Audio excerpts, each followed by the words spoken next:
Okay, so today we have Antia Boyd coming back to be interviewed, who I think maybe one of my favorite interviews I've ever done. You could always just tell organically when you're clicking with someone in their message, and that was something I definitely felt with you. And if you don't know, Antia and her husband, I should say, Brody, are basically the masterminds behind Magnetize Your Man. And if you can't see, if you're watching this on YouTube, she's literally got this Magnetize Your Man book that I was giving her a hard time about before we started recording. But how are you doing, Antia? I'm so good. How's it going over there, Chris? I'm hanging in there. You know how it is. So Antia, she's actually the one who suggested what we talk about because I'm always kind of unprepared of being like, oh, what should we talk about? So she actually had a really great suggestion, which is talking about narcissism versus unavailability. And she had something really interesting to say because we were talking last week, just sort of shooting stuff back and forth, and you had something that kind of struck me as really interesting because you said a lot of times women who you coach will come in thinking that they have a narcissist guy that they're in love with, but that's not true. They're just unavailable. So I'm kind of curious, like, how do you make that determination? Yeah, so let's actually backtrack because the Okay, reason I got backtrack. even into narcissism is because I grew up in a household of a narcissistic mother. So right away I experienced the emotional availability, but also the distortion that comes with the narcissism, right? And the reason why I'm so passionate about talking about this is because it leaves women with so much self-doubt and with so much questioning themselves, with like decreasing internal as well as external confidence, right? So because narcissists are really breaking down your sense of self and your self-worth systematically. And so and I studied, but I also studied attachment style theory at UC Berkeley. So because I was struggling my whole life, as you can imagine. And then after a while, I realized, when I started coaching, and of course I met my man and all of that in the process. But when I started coaching, right, like there was always such quick labeling, right? Like, and it would always be like, he's such a narcissist. And I'm like, well, let's look at that, so women are so quick, right? Because they're so fed up. They were like texting him and he's not responding, or he Right. ghosted her. And then we go just like to the most extreme internal representation that we could possibly find, right? But you're not necessarily being served with that because, for one, now you're actually projecting onto someone like much stronger distortions than they actually have, right? So you can't really see the truth. And now you are also reacting from a much more reactive, explosive place almost, that responds to narcissism because your mom was a narcissist, or your dad was a narcissist, right? Or your ex husband was a narcissist.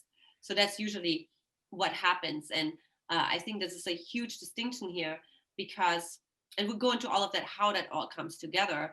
But here's the thing, for example, like I have more of a fearful avoidant attachment style, or anxious avoidant, or whatever you want to call it, which means I have an anxious part inside of me and I also have an avoidant part inside of me. Now, does that necessarily make me a narcissist? No. Right? Can there be correlation? Yes. Right? But what it actually means is like that from that point on, you can move someone to secure attachment, right? So in other words, that sense of well-being inside of yourself, that sense that you can rely, that relationships and connections are safe, that intimacy is safe, right? Because that's actually one of the markers of the secure attachment style, right? They actually say like, oh, I can rely on relationships, right? I can rest in relationships. They're secure. Versus like the avoidant or the anxious, they're always looking at it's not secure, it's not a foundation. I still need to kind of look out for myself in case it doesn't work out, right? So there's always like a level of aggravation and anxiety.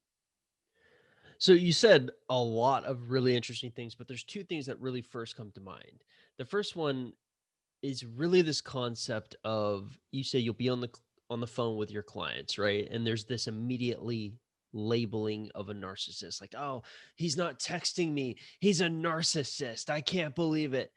Do you feel like that sort of immediate labeling is a reflection of how our society is now with regards to I've just noticed with my clients, there's always this need for instant results. And when they don't get those instant results, they almost like panic or start labeling or start just saying untrue things. Have you noticed any kind of unrealistic expectations with regards to some of the people that you're coaching, and that being one of the reasons that they're labeling a narcissist or an unavailable person a narcissist? Yeah, absolutely. Well, so one reason is because they resist their own inner narcissist inside of themselves. I actually wrote a blog about it and I got Oh, so that's interesting. much backlash. That's kind of like a Jungian philosophy type or psychology. So Mhm. you're saying you wrote that blog post, you got a lot of backlash for it. Oh yeah. People are like, you don't even know what a narcissist is. You don't know why you didn't grow up in a toxic. See, I'm like, actually I did. Young would just say like, "Oh, that's integrating the shadow." You know, Yes, that's like right. you just That's need to right. accept that you do have a narcissistic aspect to you're capable of it. Yeah, exactly. So So it's you're those saying you got things. a whole bunch of backlash after this article. Yeah, because of course the women who uh, like to kind of collapse more into the victim mentality, right? Like they were abused. This is word is narcissistic abuse, right? Okay. And then they're like, oh, and now you're telling me I'm a narcissist. That's too much, right? Because they lived into the identity of this abuse, and then they went to the recovery group, and so there is sort of like this way of like relating to themselves, right? Like, and out of the sun, they're saying, well, wait a minute, I'm in control. Like, I'm actually empowered. Wait, I actually have that part inside of myself that could inflict manipulation that's based on my own agenda onto the other person. No, no, I can't. No, that's not. That's unthinkable, right? That's like that brings up so much shame and so much embarrassment, right? That it causes like an immediate shame shield. So at the end of the day, all that backlash I got was all the shame shield. It was just collective shame shields, mostly attack, and I loved it. I love when people unsubscribe or when they're, not my friend anymore because I know I hit a nerve. And what to That's do with it, it's none of my business. You know what I mean? what what's really interesting about that concept of hitting the nerve and you kind of loving it, it's almost like you've rewired the way you look at that.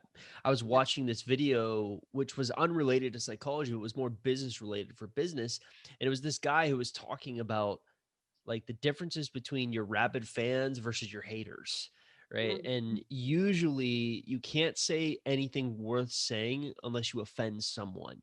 So a lot of times I think people come into this come into any avenue of life so worried about offending other people, and there's different levels to it, but the fact that you're secure enough, you're a really big preacher of the secure attachment style, like that's really the key to a lot of what you're teaching. You're just sort of preaching what you're practicing what you're preaching, especially when they get the backlash. But do you also think that one of the reasons that you're getting that backlash from saying like, hey, you do also have this narcissistic side, or you're at least capable of having a narcissistic side, do you think one of the reasons is because people are afraid to take ownership of that?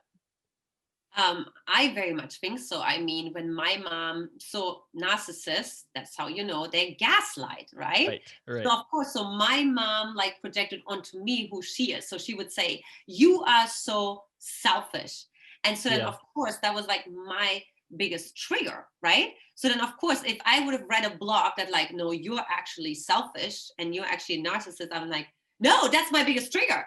That's how I'm being manipulated. That's how I'm being constrained, right? That's how I lose my sovereignty. So then, of course, you go into this reaction.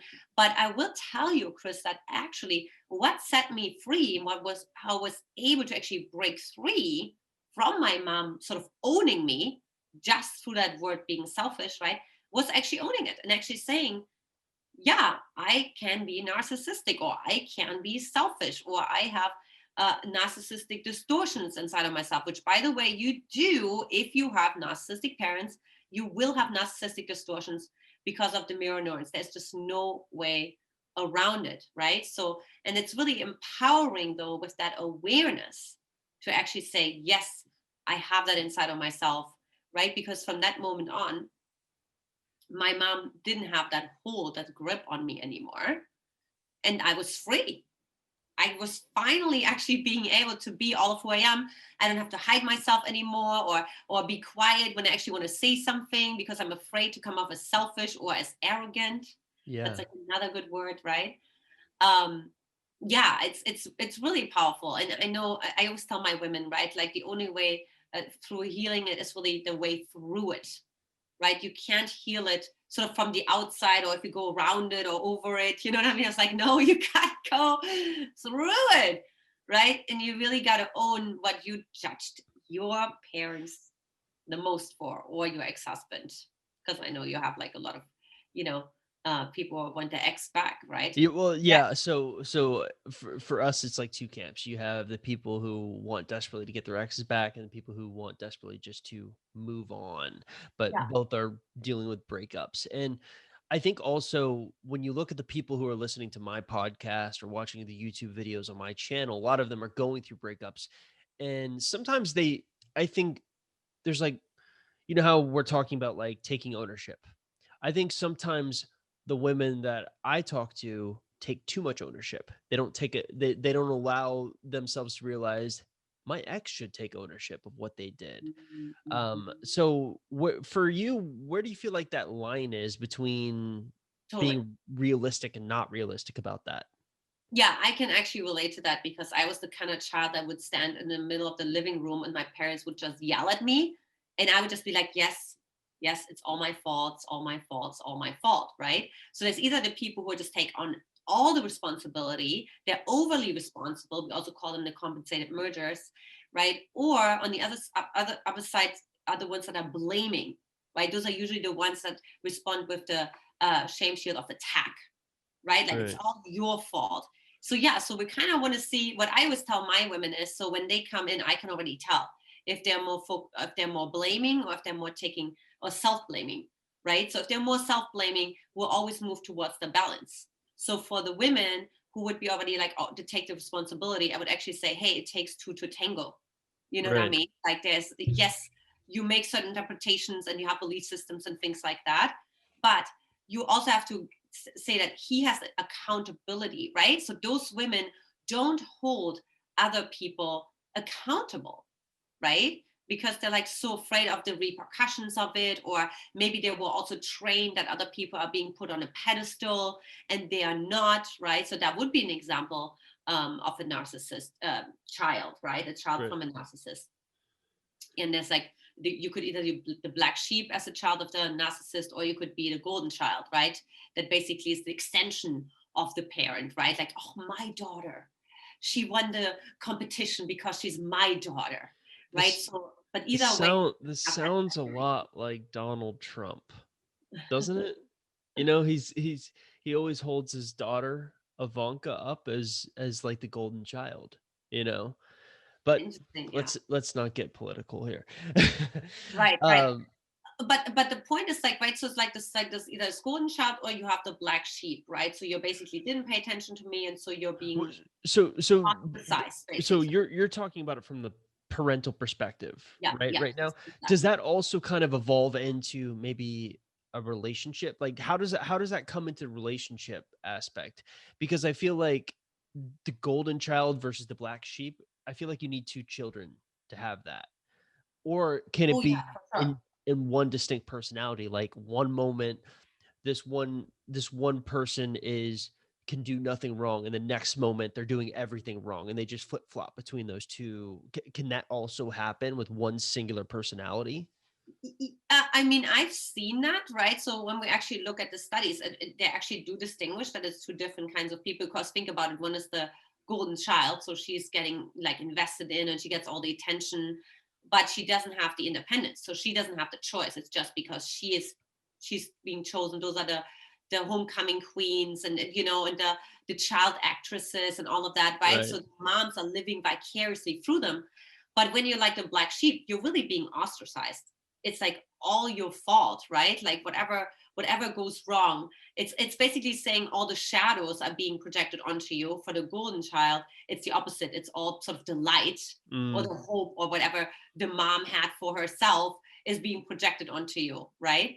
Can you experience both? yes, I guess you could, and in bipolar situations and borderline personality situations for sure. I mean, that would extend way go beyond the scope of this Yeah. interview today, right? Right. But Right. um, yeah, I mean, but in general, so my experience has been that you're either in one of the two camps, so either being praised, or it's like always your fault, you're always doing something wrong. And it always has to, the parent always has to get the attention, right? So if the parent doesn't get the attention, they will take manipulative measurements to get the attention, to move the attention away from you, which is basically, and this is how it reflects in a relationship, systematically breaking down like the self-worth, right? Like Right. make it little like stabby, like little comments, right? Like, oh, you sure you look good in this dress, or oh, you could sure lose like a few pounds, or or it's a sort of like a compliment, but it's kind of backhanded, Right. right? That's usually how it starts. And I see that so often with my women when they send me screenshots, and I'm like, oh, look at that, he's already starting to test you. Well, Like he's so what's interesting about the screen? So you're saying like some of the coaching people that sign up for coaching with you, they'll send you screenshots of like a backhanded compliment that this guy is using. yeah, yeah, What is exactly. interesting is years ago, I read this book. It's called The Game, I think, by Neil Satin. And it's all about this guy who cannot get a girl. It's a true story. He's like a writer for Rolling Stone. It's all about this guy who cannot get a girlfriend. I mean, he's like the most pathetic guy you can imagine. And he Uh-huh. does like this expose on underground pickup artists, like these guys who just go from club to club, picking up girl to girl, who have systematically designed a way to get a girlfriend like that night and sleep with the girl that night, which is a very unhealthy behavior. I'm not condoning it. But what's interesting is in there, the quote unquote pickup artists talk about using backhanded compliments and somehow it working to attract. Do you feel like the reason that that concept maybe works is because the women they're using it on have narcissistic parents who have projected that sort of thing onto them, and so that's almost like what works on them? I'm just kind of curious to get your take on that, because the backhanded compliments sometimes is what like you'll go to these, you'll see those, you're on YouTube with me, right? You'll see these pickup artists like YouTube videos come in and they're always recommending the backhanded compliments and things like Right. that. So what, Yeah. like, what's going Yeah. on there? It's interesting because I used to watch. I mean, my husband actually started with pickup too. I think Right, every right. guy who's like in the industry started Right, at some right. I'm point. not gonna lie. When I was early 20s, I was like, how do I, what are they recommending? How can I do? How do you do that? And I love because Nothing I tried worked, of course. It was just me being me that worked. But yeah. exactly right. But I watched this show. It was called The Pickup Artist, and I was sort of like the same. It's the same idea. Maybe it's the show version of the game, right? It sounds like it. Well, yeah, it's got that guy wears like the peacock hat or Yeah, whatever. yeah, He's yeah, yeah. like what, yeah. What's his name? Like Marshmallows? I don't know. That's a DJ. I don't know. Uh, Mystery, I think is Mystery. they That's all right. have like their little code names as they go to the pit. It's actually amusing to see how Yeah, it it's works. kind of it's interesting. It's like almost like being an actor, sort of, but you also Yeah, get yeah. something accomplished. But what I found, who they were seeking out when I was looking at how which women I profiled, they had like more of an insecure disposition. So they could have had an anxious attachment style, which is approval seeking. So they would seek definitely women who are more other focused. Now, does that necessarily have to come from narcissistic parents? Not necessarily, because like we said before, if you listen to my other interview that I did with Chris, Yes.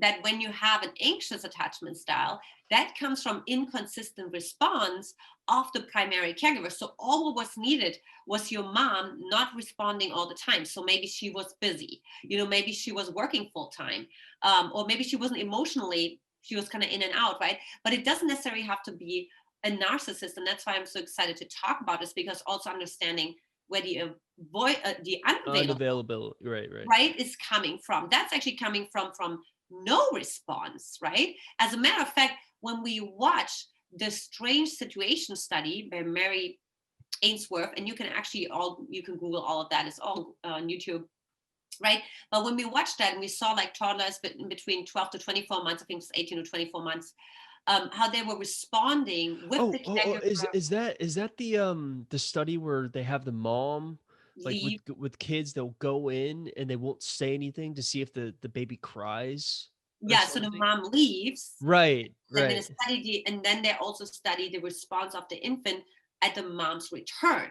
And that tells you what kind of attachment style they have. That's right. Right. That's right. So, and And what I think it was like the fearful attachment style was the weirdest one, where the child had no response at all, like when they left the or came avoidant one, back. yeah, the Right. avoidant one would be like, so the mom would return and the child demeanor stayed unchanged, right? Right. Right. Versus Right. like That's it. Yeah.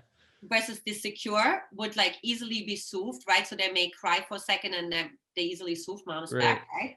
And the anxious is doing something very interesting where they cry and they kind of hold the mom, but they also push away. So it's kind of like, love me, stay away. And that's kind of like that inconsistency, right? Like, you give me the It's response, I just don't give you the response. amazing. Isn't It- that you can tell that early? I yeah. wonder if they've gotten it down to a science to figure out exactly how early these attachments form. Yeah. So we are saying now we're saying -6 months. So after the first trimester, uh, Wow. parents, you know what I mean? If you're watching this, I don't know, I know you want to get your ex back, but maybe, Right, right. you're pregnant at the same time as some of you in the trimester. Oh, So we have had those situations, by the way, where they're pregnant, their ex breaks up with them. second trimester is literally like, yeah, think about what music you play around them. How's your own nervous system doing with the baby? Is there screaming outside of the womb? So all of that, right? So the baby decides in the moment, is it safe to even exist in the world, right? So that's -6 months. And then, yeah, we're usually saying between 18 and 24 months, we're sealed, we're done. So it's irreparable in that sense. Now you can only help the child to sort of cope with it, heal through it at some point, right? But it's not like this like how you're so malleable in the first 24 months, right? You're so vulnerable. We're just picking everything up from mirror neurons, right? We're basically our parents' nervous system. Like, our nervous system is our parents' nervous system. And so all of Wow. that happens. So that's why we see so much. And I can usually tell when you see the moms and like, oh, I can tell, she is showing up this way. And, and some moms, they're also like a little bit like, hey, why, why are you doing this? Right. So when my mom told me, when she left me alone, when I was like I was about a year old or so, because my brother was just born.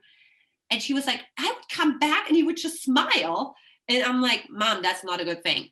I should be crying, right? She's like, I left and you were smiling and you were not crying. I'm like, Mom, that's not a good thing. That Yeah. I wasn't emotionally connected anymore. I was already checked out, right? So that's unavailable, but that doesn't necessarily mean that you're a narcissist. No, Well, absolutely not. think about it from your mom's perspective. So you say your mom's has narcissistic traits, right? She's a Oh yeah, narcissist. he's definitely a narcissist. Yeah. So Mhm. she views that experience not as like, oh, this is bad. She views it as, oh, look how happy she is to see me.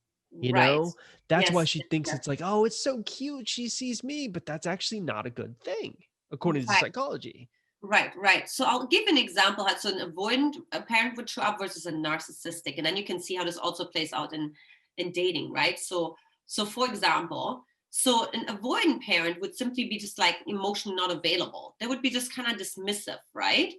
But a narcissistic one, they have like an extra like twist on it. So when I was in 6th grade, and I was in this one play, and I was the mom of the daughter and whatever in that play. And I was like, hey, it's my first play. It was so exciting, right? And I was playing sort of like kind of Right. like my mom, which is kind of ironic, right? I was literally playing my mom. So it was this woman who was You like, got to have conflict in a play, it's you know got what I to. mean? But it was funny because my mom watched it. And in that play, I was a mom who had migraine and was always in a bad mood. And so very similar to my real mom, right? But guess what? My mom was like, well, that must have been an easy role for you to play because like, this is who you are. So she basically told me, this is who I am, right? It was so easy for me to play the bitch because this is who I am anyways. So that would Wow. be like an unavailable wouldn't say something like that. So there's Right. something like stabby to it when you play with have a narcissist, right? There's like some gaslighting aspect to it. And then also a narcissist will literally tell you, you can prove me black on white that you're right, and you will still not be right. So they literally create their own reality. There's an inflated self-esteem. With the unavailable, there's actually not an inflated self-esteem. They're actually afraid of rejection. They're just checked out, right? Right. But it doesn't mean they have a huge self-esteem. Actually, not at all. They're unavailable, But the narcissist, they have an inflated one. So they actually know they are wrong. Their belief systems are wrong. Their social norms are wrong. And they still want the approval, even though they're wrong.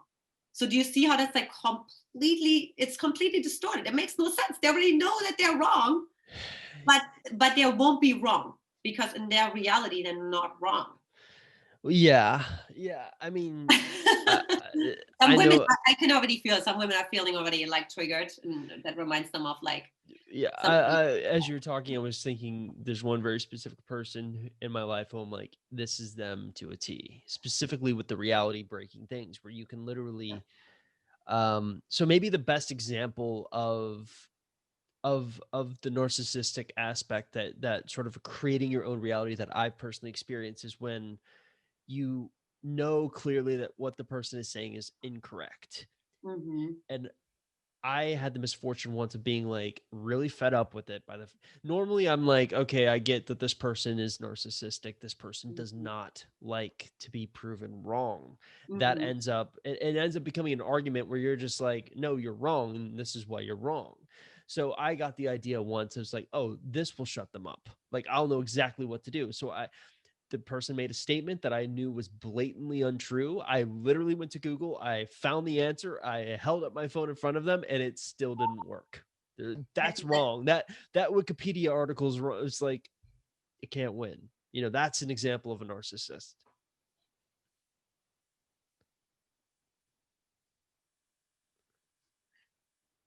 Okay, awesome. Yeah, totally, totally. You can't win, right? And it was so interesting. It's like almost you feel like you're in a Twilight Zone. You feel Yeah. like so literally your realities break, right? You really start to be like, wait. So that's when you know when you're with a narcissist. So when Right. you really start to be like, oh, wait, what? Like an unavailable. All what an unavailable really does, right? An avoidant attachment style, when we talk an avoidant dismissive, right? So fearful avoidant would be like what I was. That's more the anxious mix in there too. That dismissive avoidant, what they're really saying is everybody's responsible for themselves. So it doesn't necessarily have something to do with narcissism, right? So they also say you're responsible for yourself. So they don't want to be accountable to anyone. And they also want you to hold them accountable either.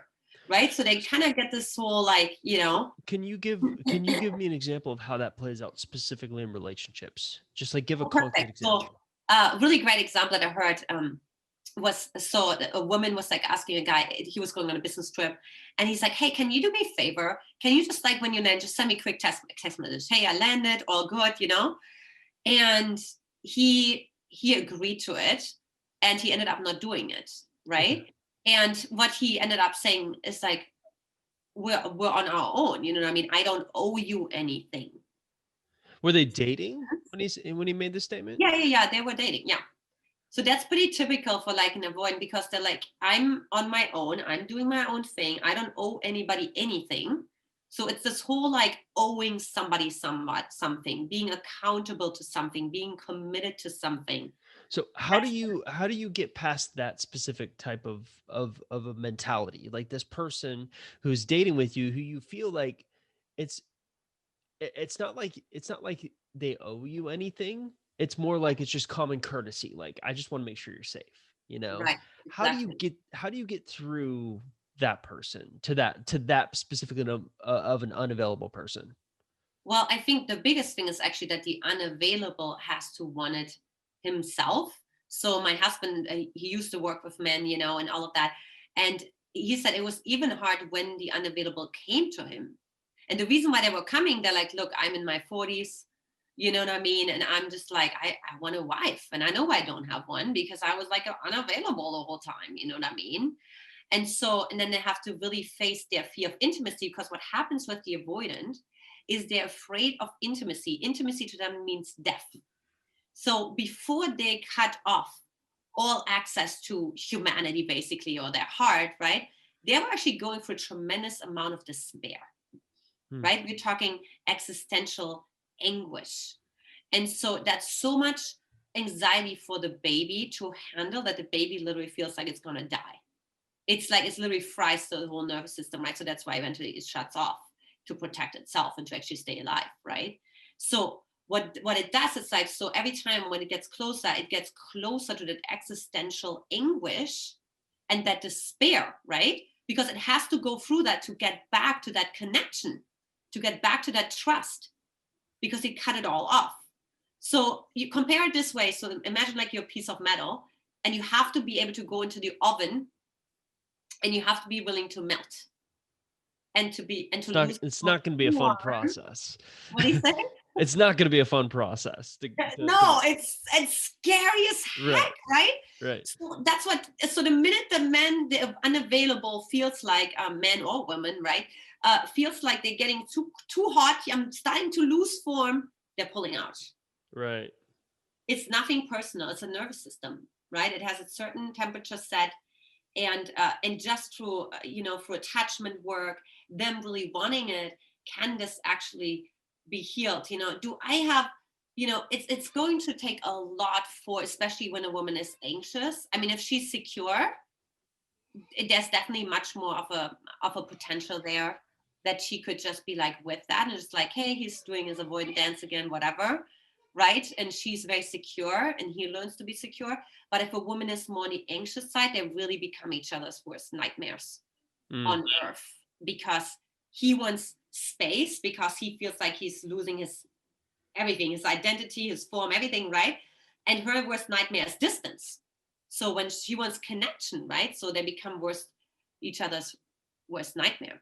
Right. I mean, unfortunately, we see a whole bunch of that with ex-boyfriend recovery, where we have a lot of anxious women going after really unavailable type of guys, who, I think the oven analogy really is a good analogy, because it's almost like you're going to have to melt, but it's getting hot. Oh, I'm just going to pull out.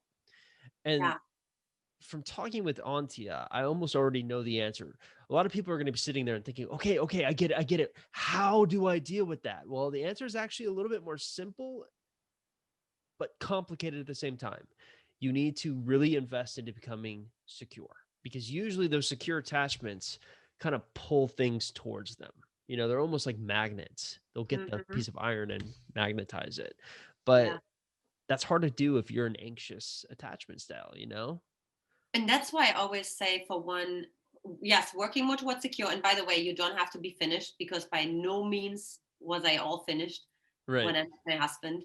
As a matter of fact, we were talking about a story yesterday where I had sort of like a emotional breakdown within a few weeks of dating him, and showed him a very vulnerable side of me. And then he was like, is this happening all the time? Or is this just happening? You know what I mean? Is that her worst, right? So men will measure you and see like, is that her worst, or is that her every day? Right? So it's like very. Yeah, we don't want it to be your every day. You know, like, that break down every day. I'm like, okay, we have a problem, right?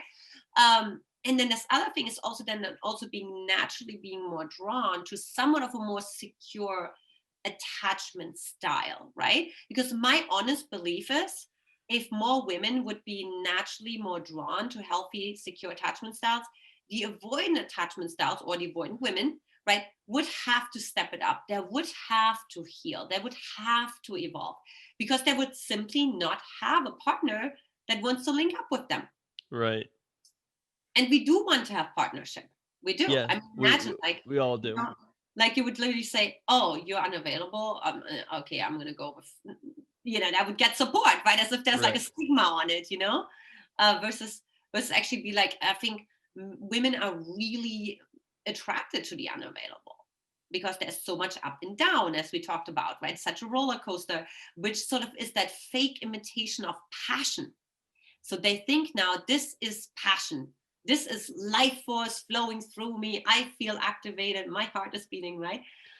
Versus if you look at the narcissist, right? So, if you were to come to me like, I'm dating an unavailable man, I'd say, well, good luck. We can work on yourself and see what happens. If you were telling me you're dating a narcissist, I was like, get out. Like, there's just the zero tolerance. Narcissists are, for the most part, not going to change, because they want to be right, even though they don't know they're right. So what are the chances that they're going to seek out help? No, not really high, because they don't think they have a problem. It's you. It's right. you. You are wrong. You know what I mean? Yeah. So, Yeah. Yeah. Yeah. so they will never remember, they have this grandiose self-esteem. It's so you're hitting on something really profound here, and also very scary for a lot of people. So because a lot of times, especially with breakups, what I've noticed is no matter what I can tell someone, especially if I'm like, this person sounds narcissistic, probably Mhm, shouldn't be dating them, or shouldn't be trying to get this person back. mhm. They don't care because in their minds they are so dead set on getting that one specific person back. Yeah. But that's also some of their anxious aspects coming into play. They're so drawn to that one person, they feel like that is their identity. But I have seen firsthand people in their 60s who've gone through divorce with a narcissist, and each one of them is miserable and regrets the experience. So even if you are able to make it work, it's usually not worth it in the end. You end up being a lot more unhappy, as opposed to what Antia is talking about here, which is kind of brilliant and profound, which is if you're secure and you're drawn to another secure individual, then not only are you going to get what you want, but you're going to force all the other anxious, unavailable, not the narcissistic guys, but to step up their game.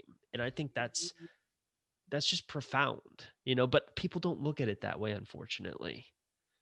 Yeah, and one thing I want to say for the women who are like, I really want this particular guy back, and it's like nobody else on the planet I will ever meet who I will love like that, right? We're really seeing like what is it about this guy? Like, what is this guy giving you? Because what you really want is how he makes you feel, right? In other words, like the treasures that he brings out inside of you. So then one question that comes up is like, okay, so how can you access that inside of yourself?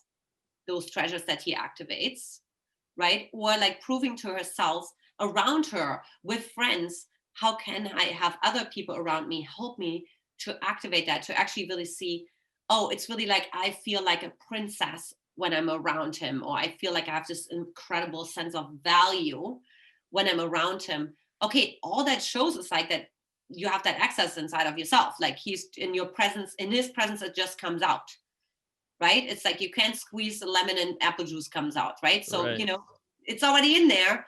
So, what can you create around you that makes you feel valued or like a princess or the passion or whatever it is, right? Like So it's my strong belief. weirdly enough, what you're talking about here is a perfect application to one of our core sort of strategies that we teach people after breakups, which is the no contact rule. Go through a Mm-hmm. breakup, go into no contact, work on getting that secure attachment. But also, a lot of times we're finding people fail the no contact 80% of the time their first try, meaning they'll break it after a week because her ex texts her and like, oh yeah, hey, why haven't you talked to me yet? Or they're worried, oh, they'll forget about me, which has never ever happened in the history since I've done this. But what's interesting is what you're really talking about here is having maybe kind of this out of body experience where you realized, wait, what I'm really attracted to is that feeling that he gave me, but you need to reframe it to where, wait, he didn't give it to me, just his presence allowed it to come out. It was already in there. So by surrounding yourself with other things or other people that can make you feel something on that level, it will also kind of take them off the pedestal, and you'll start to look at it in a different way. Absolutely. I have this example from 10 years ago where this guy was inviting me on a sailboat and whatever, and all the women Oh, wanted to that's go. nice. Yeah, sailboat's pretty cool. Like That's a June, that's a nice move. Sunday afternoon, right?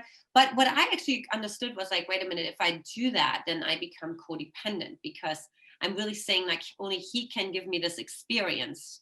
And so I ended up actually saying no and saying I need to create that exact same experience by myself.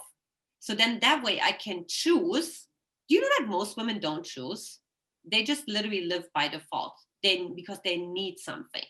What do They you mean need. by that? Well, so what specifically are you kind of referring to there? So when I need attention, right, or I need this guy to bring out the sense of whatever freedom or whatever you have in on a sailboat, significance, you know what I mean? Whatever, he chose me, um, then I can choose him, right? You can't choose somebody when you need them. Does that make sense? Yeah, I mean it kind of does. I'm trying to think of the other. antithesis of that, like Hmm. you're saying most women live by default, Yeah, meaning because they they don't ever choose. They just, to me, it seems like it's a question of being active versus reactive, right? What Mhm. you're suggesting, women should be a little bit more active in what they choose instead of being reactive, meaning things are just happening to them. Well, I guess it's Well, more that too, active. but also about, so if I need to have attention from someone, right? Then I can choose them, because for me it's like, so when I say I choose somebody, right, that's coming from a sense of unattachment. I'm not attached to anything. I just choose this experience, right? From freedom, from security, from a sense of well-being. But if I need something, then I come from a place of scarcity. I come from a place of limitation. I come from a place of codependence, right? I can't exist without the other person. So there's actually a lack of freedom. There's actually like a limitation there. And I think most women that are struggling in dating, or they're struggling to get their ex back and whatever, they come from this place of limitation and this lack of resourcefulness. And so therefore they don't choose. And guess what? Men can tell. Men can tell if a woman has the resourcefulness inside of herself, and she chooses him, meaning he's almost like the prize, or no, then she's the prize, because he's like, oh, I'm chosen by this woman. She doesn't need anyone, but she chose me, right? But if he's like, she always needs something, she's always like feeling she's not worthy, and then they feel like, oh, I'm just like the fill in the gap, right? Because she doesn't feel worthy, so she just needs a boyfriend. So what you've essentially done, I don't know if you realize this, but I was telling you that when I was making fun of your book back there and Yeah. how it's on the pedestal, you should go buy Magnetize Your Man. I said I also have a book, but I wish I had put it. It's called Ungettable. Really talks a Yeah. lot about this concept called the ungettable girl, and something that I've noticed, which is women who seem to be ungettable to men are just naturally drawn to them. What you've just described is psychologically, I think, what happens with those ungettable girls, the ability to choose. And I think some of that, do you think some of that revolves around the fact that most women don't feel very independent? Like they don't have the ability or options to choose. Like they're kind of a victim of their circumstances. How would you like how I would you think go they're about actually fine. So what I my experience is that so the women that come to me are financially very well independent, right, and resourced. But the problem is they were so focused on that their emotional independence actually suffered, okay. right? Because they used the financial independence to cope with that codependence, that emotional codependence that they had since they were a child, because they didn't get the approval from the parent. They didn't get the consistent attention that they should have gotten, or they didn't get the right to speak their truth and to separate themselves as an individual and have sovereignty, right? So it's like two answers. Financially, yes, independent, but emotionally, not at all. Okay. And So so there's sort of two aspects to it. right. No, like emotionally actually very codependent. Yeah, it seems to me like a lot of it a lot of it really has to do with how you value yourself. Hmm. And I guess the point you're making is a lot of women who quote unquote don't choose don't have a really high value on themselves or don't place a Yeah. high value. They put more of a high value on men, Yeah, and exactly. it needs to be the other way around, which sounds like the most cliche advice ever, but it's also what works, you Yeah. know? And ironic, what's sad about that is actually that they don't have less resources inside of themselves. The Right. women who are anxious, they just project the resources they have inside of themselves onto another person. So they just celebrate you on the pedestal, Chris, right? They're just like, Chris, he's like this great person and he has like all those great Yep. qualities Keep and it up. character I love it. traits. You Yep. know what I Keep it mean? coming. Like, Why'd you but stop? Why'd you stop? let's keep going. But he's so humble and so grateful and all that, right? And then, but I'm like, what? You spotted, you got it, right? So whatever you actually celebrate in another person, and this is why you want to be with that person, Then again, it kind of is comes down to actually the reflection of your Jungian. resources. Yeah, right, right. It's the projection idea. You have That's that inside of you. A lot of times we mhm. focus on the bad things. That's why you had such an outrage over that article you wrote, which is like, yeah, you also have that narcissistic aspect inside of you, or you are at least capable of it. But Uh-huh, people forget that uh-huh. you are also capable of all these good things. Now, That's the thing. That's what I always tell my women. I said, if you project, you got to project both ways. You d- can't d- just like say you just own the bad things. Then you also got to own all the good things. So if you want to play that game, you got to do it in both directions, not just one. You know. so the one before we end, there's kind of one thing I wanted to get your thoughts on with Mhm. regard, because what you said kind of made me start thinking of analogies to try to explain it to my audience, which is sort of these limiting beliefs that people have or tell themselves. So the point that I'm kind of ultimately taking from this, which is a lot of women don't choose because they don't think that they are capable of choosing. So it's almost like this limiting belief that they tell themselves. Mhm. And as odd as it sounds, you see a lot of the same things with sort of the elephant mentality. So you know how like elephants are these gigantic creatures, right? And because they're every single day chained to this little stake in the ground, they could easily escape from the stake, but they don't realize that they're able to do that. It's kind of like a matrix type thing. People don't Right. realize, wake up. Right. What your point is, like, wake up. You can choose. Realize you have more value than you realize you can project all those really good things onto those. You're those things too, you Right. know? Right. And it's really about asking a different question, right? Because like women would, so the next logical question that I could see a woman ask is like, well, Antia, you have good saying, and you are married, and so like, how do you even start with that? Like, how do you even know that I have those resources inside of myself? What? That's a great question. Like, how can you access the resources? So now you no longer doubt that you have resources. Now it's much more a question of the access to it, right? How do I get a VIP access to my resources? That's a very different question than how do I get Right. the guy?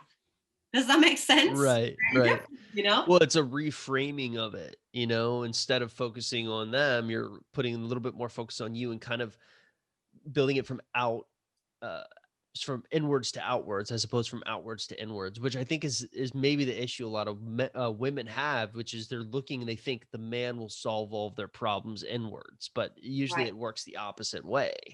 Mhm. um wow.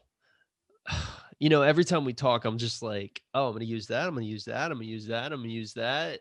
I love it, I love it. Thank you so much for coming on. But before we end, I want to just say that Antia has maybe some of the best stuff of anytime I've interviewed someone, she has some of the best stuff to share.